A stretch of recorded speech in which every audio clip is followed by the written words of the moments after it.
Le windsurf dans ma vie, c'est tout. Je veux dire, j'ai rien connu d'autre que le windsurf. Ça a toujours été de préparer mes bagages, d'aller sur une planche, de mettre une combine, de ranger les bagages, de repartir ailleurs dans un autre endroit. Alors, c'est un truc que si je devais le refaire, je le referais toujours. C'est un travail, je veux dire, pour un gamin qui, à 13 ans, dormait dans des baraques en tôle pour aller faire de la planche. Le windsurf, pour moi, c'est tout. C'est tout.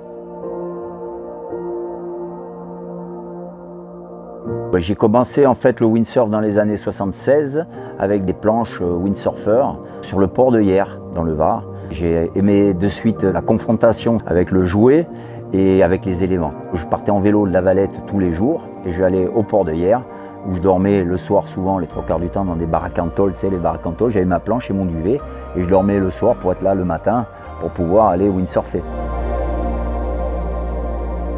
Alors avec Jimmy, je ne l'ai jamais forcé. Depuis qu'il est tout petit, j'ai toujours essayé de lui apprendre à faire de la planche. Il avait 4 ans, il était déjà avec moi sur la planche. Je le trimballais sur moi, je le faisais faire des petits sauts avec les planches de funboard et tout, alors qu'il avait tout bébé, quoi, hein. Je le mettais dans la petite grenouillère, là.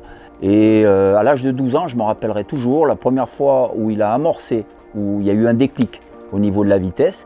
Il avait pris cette planche, là, à l'époque, une planche d'initiation, mais qui allait vite, de funboard.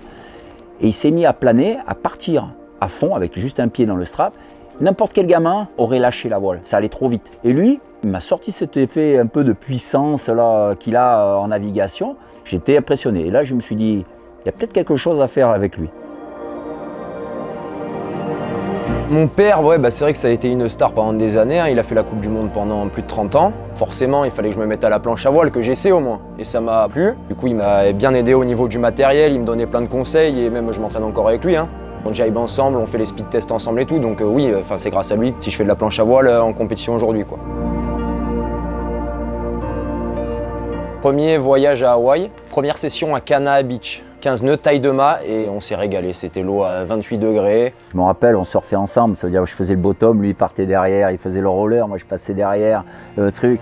Et on s'est fait un trip comme ça pendant une journée entière. J'avais plus de bras, les trucs, et lui il avait des images plein les yeux. C'est le plus beau souvenir que j'ai en planche avec mon père. C'est bonnard quand c'est avec ton fils comme ça, c'est vraiment une impression qui est sympa.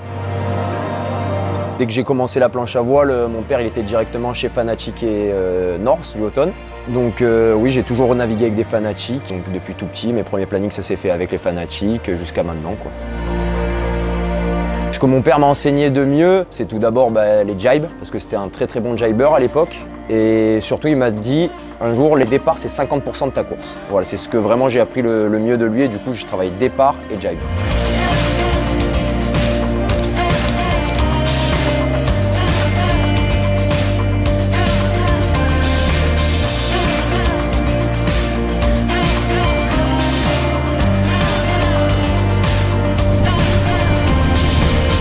Alors c'est vrai que la grosse époque du windsurf, je pense qu'elle est passée.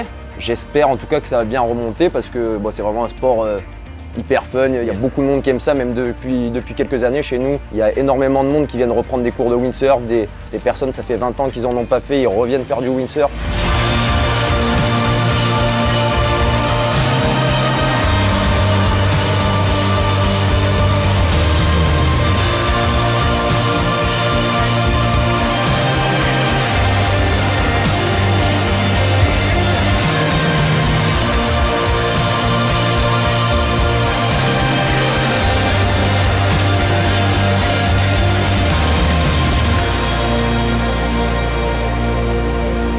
Moi, Fanatic, c'est toute la planche. J'ai commencé avec ça et à mon avis, je finirai avec ça, j'espère.